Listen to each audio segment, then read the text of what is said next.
Welcome to the Heartwork Podcast, where we delve into stories, struggles, and triumphs of entrepreneurship, leadership, and personal growth. I'm Dr. Sara. And I'm Dr. Marisa. We're here to guide practitioners, entrepreneurs, leaders, and those just navigating the complexities of life on a journey of discovery that explores the dance between passion and strategy, heart and hustle. With candid conversations, insightful interviews, and plenty of laughs, get ready to uncover how leading with heart can transform your business and life. Let's dive in. Welcome back to another episode of the Heartwork Podcast. Today, it's going to be really fun, super casual. We have received questions in our DMs through email. And so we just wanted to come on and do like a hot seat, quick fire Q&A answer. And just address these questions that you guys have been burning to ask and have wanted us to answer for you. So I'm excited for this because I love like quick hot potato questions. Totally. It'll be really fun. Okay, so the first one, pull it up. How do you try not to let your shit day? How do you not try to let your shit day affect your team, but also be human enough to let them in? Yeah. It's such a good question. Yeah. I'll roll and I'll start first. Okay. One of the things I am a huge advocate for is vulnerability leads to invitation, which will then lead to opportunity. And I'm a huge advocate for being vulnerable. Obviously, at the same time, I'm not going to bleed over my team and be able to like come in and bring all my shit in there as well. So I think there's a beautiful balance between giving space to share what's happening in your world, but maybe in a way that is actually like going to be useful to where it's like, hey, this is how I'm processing something, I'm navigating something. And also at the same time, this is what I'm doing to be able to be a human in that as well. And so whether that's I took time to meditate this morning so that I'm actually like not going to just come and cry on your shoulders type of a thing. Yeah. Or I went out for a walk, or I've done these things so that I'm not just going to show up and bring my shit to that day.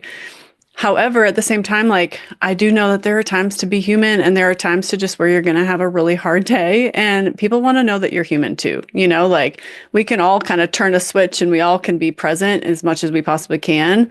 But there have definitely been days where I have not been 100% on and I've definitely showed up and like been okay. And then I'm able to show up and take care of my people, take care and lead my team. My team definitely probably energetically can feel that at times, but they're definitely it's not something that I'm trying to just like literally bleed all over them. So I do believe it's okay to be human because at the end of the day, like if you are trying to process through things and you're healing through things, it's inevitable that it's going to be messy and you're going to feel the weight of that at times. And as much as I can then, as you're navigating and processing it, on some of the flip side of that is you're like processing in and getting through to be able to share the journey of it, to share that, because that's the beautiful invitation to invite your people into, okay, cool.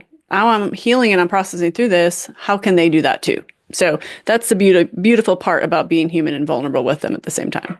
Yeah, absolutely. I feel like I'm more on the edge of if it's like something that's just happening within that day, like just a shit storm of events that have led to like me just being not in my best place. I'm definitely more the person that will like process internally and then share after. So I do my best to leave shit at the door, but I am a very expressive and emotive person. So like you can feel the energy shift in the room if I'm like walking in hot versus if I'm walking in with air. So luckily we have a break room in the back. So we all enter through the break room. So that's like kind of our filtering space.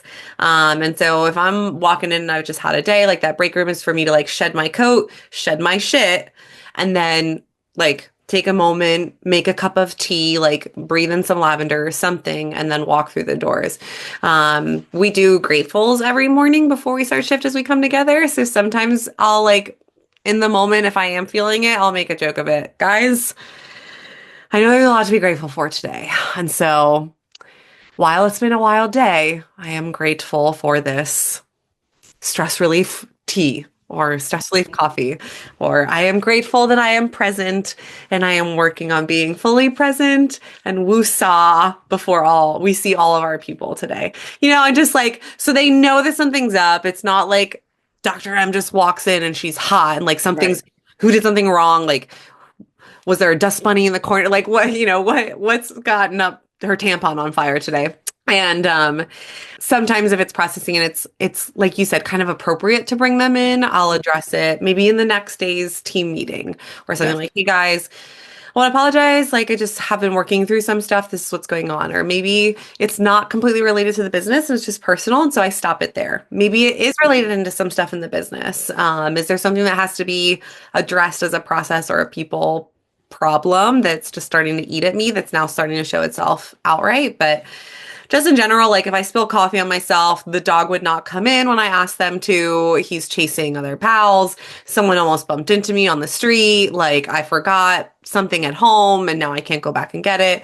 Like if there's just random accumulations, one, I ask us to consider why the little things are getting to us so much. Yeah. Two, having compassion for understanding that sometimes little stuff just gets to us, but can we move on from it now? And then three, at that point, just learning to let it go, put it away. Don't, by the time the end of the day comes on, if you've worked on being present with your people and with your team, it probably isn't even something that's of a concern anymore. Yeah. Yeah. I remember when I was really working through a lot of this like healing journey and really gone through a big just transformative season of life. And there were a lot of times where I would show up and be feeling like, man, I am not my full self right now. And I'm not my like energetically, I'm not here. I'm noticing all these things. And when you become very aware of some of your shit that you're doing every single day, it can feel very jarring to where it's like, how can I actually show up and be my like true authentic self when I don't even know who my true authentic self is? Yes. And I just remember it being incredibly jarring. And like you just said, like brought it back to like, well, what is right in front of you and what can you celebrate and be in and really just enjoying. And so I would literally look at the small things, like you said, like I'd look at like, okay, like I'm here to be with my team. I'm here to celebrate them. And it's like that sometimes when you also take the awareness off of what is going on for you, it deflects it off and it becomes a little bit less of a big thing at the same time. So those were just, along with what you said, big opportunities to be able to take some of that extra weight off of when you're really truly processing through something too. So Oh yeah. And then just the general ask for help, right? Like I yeah, was sick over the weekend, so like Monday was hard. And I came in Monday afternoon and said, guys, yeah.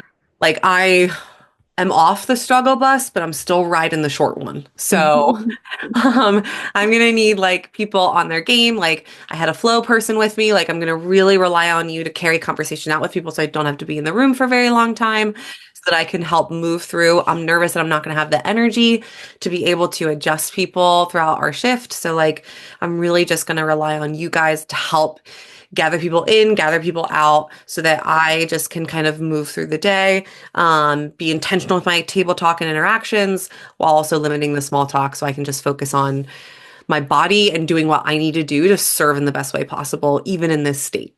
And just that's it. It's a simple ask at that point for help. Sometimes I feel like as bosses, we're afraid to ask for help because we don't want to look like we don't have it together, we're not vulnerable, or we're not strong enough to lead our team, quotation marks. But asking for help can sometimes make them feel so much more valued at work because they're like, oh, yeah, if you even trust me with this, like I got you, you know? And that's part of building your team culture to actually be a space that you can hold that for.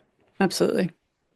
Okay, so next question. You will. Um, so being scared to be alone in my old age, how would you deal with that? Gosh, it's more of like a statement versus even just a question. No. That's hard. I feel like at some point we all walk the journey alone as we get older and we change, other people change, people hop on our train and get off of our trains, as we talked about in one of our early episodes. I think the biggest thing is this is why we do heart work. This is why we learn ourselves, because at the end of the day, while it's a beautiful thing to have people around us and we are creatures of connection and the human condition, if you don't know yourself, loneliness seeps in a lot faster. If you don't find a home in yourself, in your heart, in your connectivity to the universe, God, spirituality, whatever that looks like for you, it will always feel very lonely. Whether you have family, friends close by, if you have yourself and you feel safe within yourself, that is a little less daunting. Now, there are definitely like nuances. So, I mean, there wasn't a lot of detail here. Is this person scared of not being with a partner or having someone to love in that way? If we don't have a partner, can we have an animal like a dog or a cat or a horse or something that brings us joy that we caretake? I think this is why we see a lot of older population like take to something like gardening, or grandparents really just love that beautiful special time of having like time with a grandchild, or you have an older dog where you tend to get like a younger puppy for, and it just revitalizes that spirit. I do know that like for example, parents, if you are becoming like empty nesters, whether you're a single parent or have a partner or a spouse with you, there are like just different programs and things. I think Life After Kids is one that I've personally like followed, even just for people in my family or my world and center, having hobbies and things to just pour your heart into again. But these are things that actually truly bring you joy because you know yourself, and they're things that genuinely are the ones that make you lose track of time and have peace while doing them,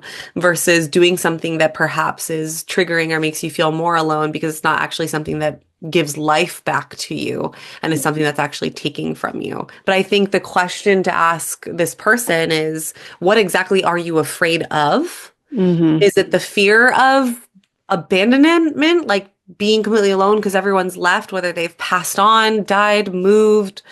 Is it being scared to be alone because you're scared to take care of yourself because someone else has taken care of you for your whole life? Is it being scared to be alone because you don't know yourself? And so being alone literally is so daunting, because you don't even know like where to put one foot in front of the other because you don't know where your feet are. Like my question would be, where really is the fear actually stemming from? Yep. There's a difference too, and again, I've had to navigate this. So I got married later in life, and Mm, it was one of those things like, am I going to be single for the rest of my life? And there is a difference between being alone and being lonely. Because yeah.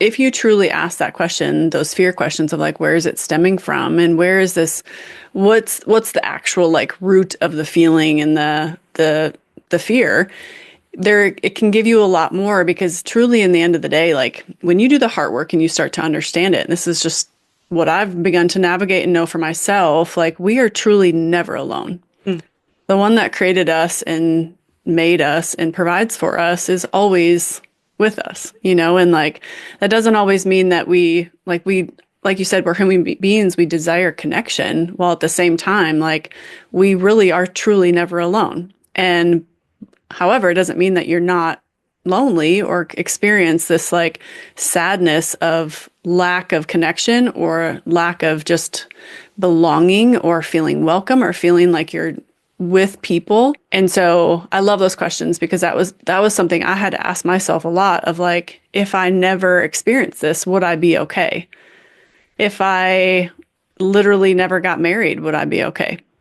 Would I be okay to be, quote unquote, in my mind, lonely? Would I be lonely? I don't know. Like, I'm sure I would have found other things. However, at the same time, like, are there ways to like really give yourself permission to go deeper than just like, I'm scared to be alone in my old age? Because that definitely is a huge invitation to know it's like there's something that's hanging out that's really inviting you to know something way more deep about yourself, comparable to just the circumstance of one or the other. And obviously, like you said, like dancing in that is not always easy, but and then finding things that will give you joy. But those are hard questions to answer, and there's not necessarily an easy like X, Y, and Z journey for it. It can definitely be a process to really go there to where you're saying like, okay, I'm going to trust this and trust that. Okay, I'm going to be present and show up, and maybe it is going and doing a bridge game or going out and taking a walk and seeing if you meet a friend out in the park, or you said go to a humane society and adopt an animal, or it's like, where are ways that you can search for connection while you're also just discovering what the difference between lonely and alone means.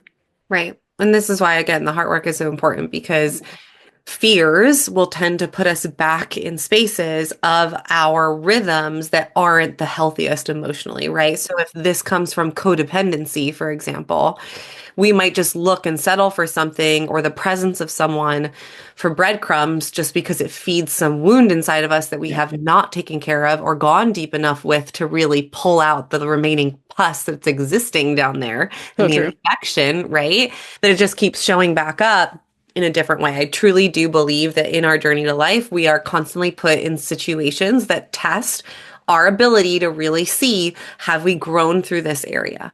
Or is there stuff that still exists? And the beautiful thing about life is that typically you're going to walk through that journey a couple times.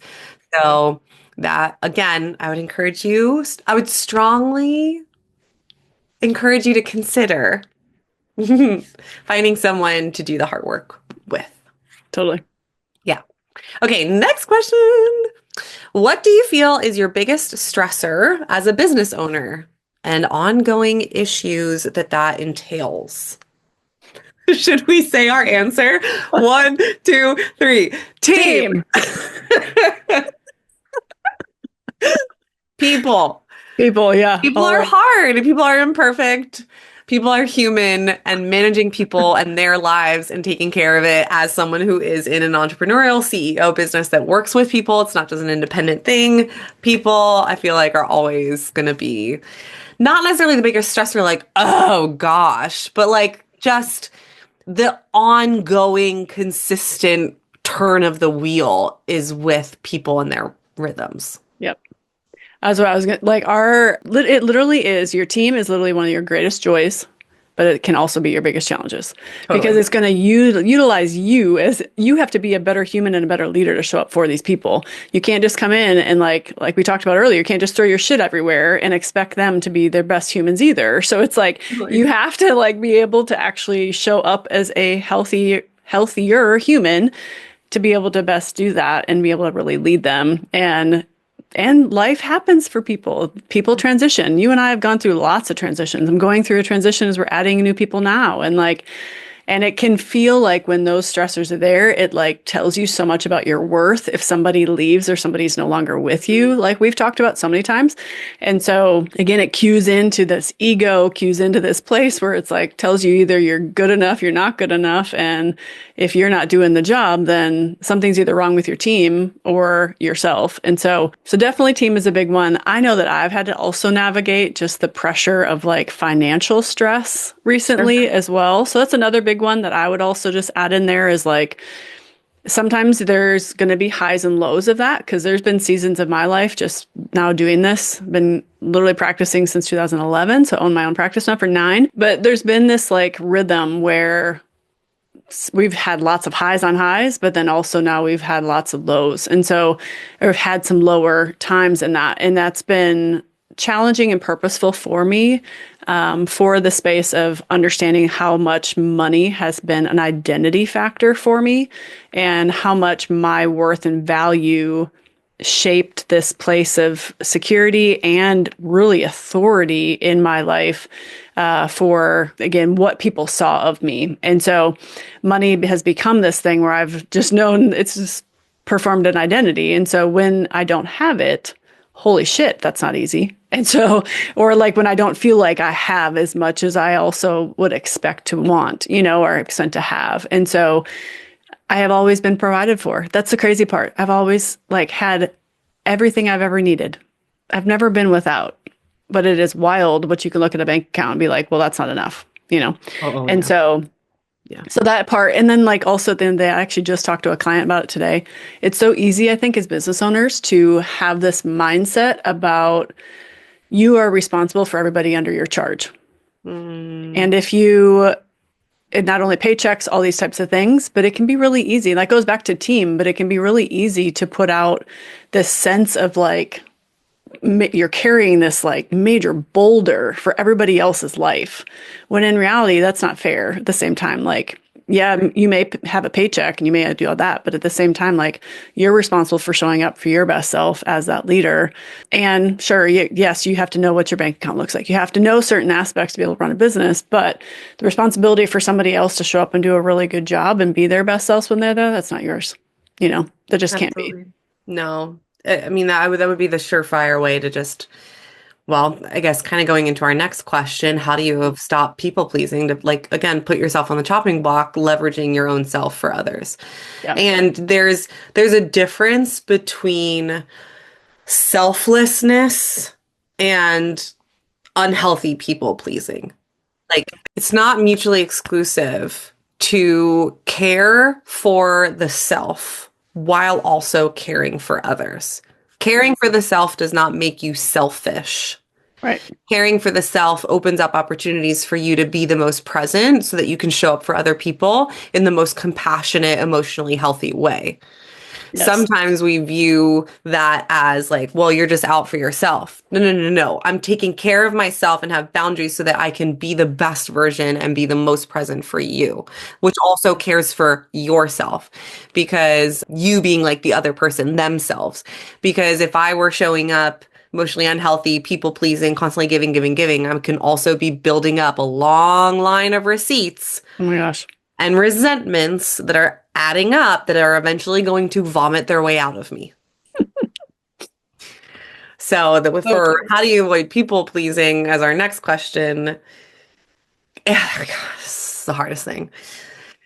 It's a big journey I've had to go through. I've done a lot for fear of abandonment, fear of being left behind, fear of betrayal. And so I was friends for and with everyone and did everything for everyone, always would go home and make sure I was traveling across the whole state so that I could see everybody so that they knew that while I was home, I cared for them because I showed up. But also, like, at the end of the day, okay, I made my way home. Like, where's the halfway? Like, can you come Right. to me to also say, like, hey, you're here. Let's do this together, right? Like, did our coach, Pablo, did he ever have you draw the line Hmm. and then do arrows? So there's an exercise. I'm going to give credit to Pablo for this because he's the one that took us through it. But if you ever just take like a blank piece of paper and draw a line straight across and all the things that you like do or relationships that you have, put that at like the bottom of the paper, just in a straight line. So like, for example, for me, I would have like Alex, my husband, family, homestead, my business, hobbies that I had, like going to the gym, working out, like different things that I would do and fill my time with, or people I spend a lot of time around. And then you will have an arrow and draw the arrow up for how much you pour of yourself into those things. And so draw these arrows all going up, whatever length, right? Like if I gave a lot of myself to my business compared to a lot of myself to my husband, compared to a little of myself to my dog, like whatever rhythm that is with the gym, point those arrows up and then draw an arrow from those things back to you and how much you actually feel pours back into your life. Mm. And do you find discrepancies? And if you do, evaluate maybe where you can pour more into, where you need to pull back from a little bit. That's cool. So that was one of the biggest things that kind of like opened my eyes to like, huh, I really do pour everything into these buckets. There's literally zero left. Yeah. Because oftentimes when we do this exercise, I don't know if I should give it away. Well, I'm going to have to. We do this exercise, take a moment, put it all down there, pause us. Go ahead, write it down. Come on back. Okay, you ready? Did you actually put yourself on that list? Like, did you write your name? Did you write for you too? You wrote all these things about everything else. And yes, having your spouse and your partner having a healthy relationship gives back to you. Yes, eating proper foods, going to the gym gives back to you. Yes, having a business and an income gives back to you in the lifestyle. But did you actually put just purely you? How much are you pouring into you? Because most of us don't. Oof. I've had to did that exercise as well. And one of the things that I was finding just in the world of people pleasing, I just because of my past and the way that it was, I'm a very like mothering caretaker. And like I became like a mother figure almost in my family from just in a young age. If you've heard my story, I got sick. And so there's just some things that happened like that really shifted a lot of that for me and my perceived need to be the mother and to be the leader of our household almost. And so then in turn with my team, especially with not only just team, but also with friendships and even with like my relationship now, it's really easy for me to go into that space of trying to please on the side of mothering and caretaking and wanting to make sure everybody else is all right before myself. So talk about that exercise. It was like I was giving everything to everybody else and then not giving anything to me. And so when I was eventually found out I wasn't giving anything to myself and like and understanding my cycle, I would get to this point where I'd have, like you said, receipts of resentment and get so mad, but I could go for an extended period of time. It's like when you realize these cycles that you run a cycle for like a length. And typically it's like we have energy for a while. And then all Mhm. of a sudden, like I had to like, I'd come up to this freaking wall. And then all of a sudden I couldn't keep going. And I'd find myself angry. I'd find myself bitter. I'd find myself frustrated. And all I'd want to do is binge Netflix for 3 days. And then I would like kind of resurface and be like, okay, button to back up. I can do this thing for a period of time. But then my cycle became shorter and shorter and shorter. And so eventually had to go through this rhythm of like, okay, yeah, I'm giving so much of myself with getting nothing in return and compromising every aspect of me. And so I'm missing the fact of like, I'm just doing it for other people, but is it actually beneficial for them at the same Totally. time? Yeah. And so it's a beautiful, do that exercise, y'all. That'll be really telling for one. And also at the same end of the day, you get the opportunity to then ask those questions like, what is it that you need? And what is it that you desire to really like fill back into your life and ask those requests. And sometimes the request is to yourself. It's not even to anybody else. It's asking the request and giving yourself permission to say, I need to go have a spa day. I need to sleep in till 10 o'clock. I need to be able to have a night where I don't see friends. I don't know what that looks like for you, but being able to actually like give space for you will be incredibly beautiful and fulfilling at the same time. So, Mic drop. all right. So I think we have time for one more question. So, Marisa, what do you feel is the most freeing thing that you've experienced as a business owner as you've paved your own way and are now leading a beautiful team? I think the most freeing thing is just being able to, we just talked about not pouring our whole selves in the people pleasing side, but being able to truly like cultivate my business in exactly the way that I want to cultivate it. Like my essence and eminence really just like bleeds and shines and sparkles through our business. And the cool thing about being a business owner is that now I get to hire other cool people to also shine and sparkle and bleed and all the fun things all over our business together. So it's just a big red, bloody, sparkly mess. And so I all love it. the all the beautiful parts, all the imperfect parts, right? Yeah. Like, I mean, we're growing together as humans because we're addressing stuff when it comes up and we're trying to show up and more emotionally healthy and work on our team culture. And it's fun to be able to direct that with them while also having the ability to have more of that big picture and just see where each puzzle piece is really going while also casting the net wide to let opportunities come while also knowing that like you're responsible at the end of the day for certain decisions. And so it's freeing to be free to go with the wind and see where it takes you. I think that comes with confidence, right? Because that can obviously, what I just said there might feel really empowering to me, but might feel extremely intimidating to someone Mhm. else. Right. And I think that's why people don't start their businesses, or maybe you're really fresh in your entrepreneur journey and thinking about the fact that you'd have to like tell someone else what to do when you're not even sure what to tell yourself what to do is kind of scary. But the more confidence and the more grit you build in that, like gosh, you feel like you can just take it on whatever comes your way. And there are things that are going to constantly come your way. So you're going to always have practice building that grit. But paving my own way just feels pioneering. It feels limitless. And so I do love that. I love the idea of curating the day in my perfect way, the way that I want to. And there's rhythms to that. Like just coming out of the startup phase. So like if I want to have a business, especially a business in service, I have to be able to provide service when other people are able to render that service. Right. So like even if I prefer not to work after 2 o'clock every day, right now I work after 2 o'clock every day. One day I will hire other people to work the times that I don't want to work. And that's a freeing, incredible process of being your own business owner. So there's obviously rhythms to like, you have to run a business and do your thing. You can't just be all visionary. But two, when you get to those stages, watching it grow and then also knowing like, that was you. You did this. Cool. Totally. You're awesome. And so being able to just experience that journey along the way. So what about for you? When I just remember with like thinking about my entrepreneurial journey, I came out of school thinking I was going to have it start right away. And it was such a like, ego, like crusher that it didn't happen, quote unquote, right away. And so I obviously went through that journey. And then I felt like I had just this like delayed story that even though it was part of my story, right? It was purposeful for me, but it was like this delayed dream that all of a sudden got to come. And I think it's been super cool because it's been so purposeful to learn so much freaking about myself. So Mhm. it's just like this like inevitable, and this is going to happen no matter where you are, right? Like no matter if you work for somebody for the rest of your life, it's purposeful, right? Like whether you ever open a business or you ever start a online digital company or you ever start a brick and mortar, whatever you do, it's all purposeful. And I think one of the coolest things I've experienced is that I have learned so much about myself and about leadership and about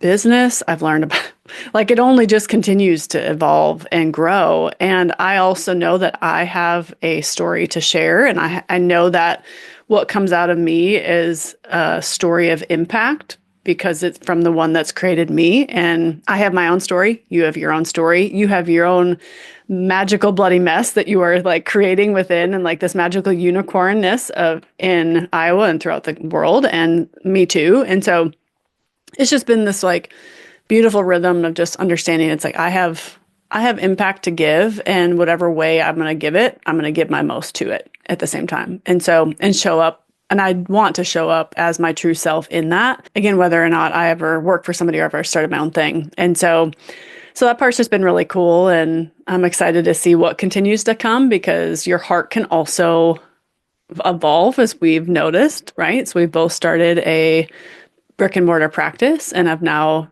gone on a partnership where we're obviously talking on a podcast and we're excited about what's to come in 2025 and the years to come and looking at giving access to us in ways that's outside of just our brick and mortar. And so it's wild how your heart can evolve sometimes too and stretch and know that your story is not just within one little box. And so I think that's just been the coolest part with just any part of entrepreneurship is it really does stretch you and it really gives you opportunity to see more of yourself and how you can continue to lean into that. All right, y'all. Well, thank you guys so much. We'll probably do this again because that was so much fun. So if you guys ever have any questions, please feel free to drop them in our DMs. Comment on Instagram posts. We'll put up other stories where obviously we'll engage that as well, but feel free to definitely drop in those curious questions and we'd love to answer them as we go. This was so fun. I hope you guys enjoyed this episode. If you enjoyed it, please rate the show. Please share it with your friends. Follow us. We would love to only continue to send this message out to the world. So we can't wait to talk with you guys next time. Bye.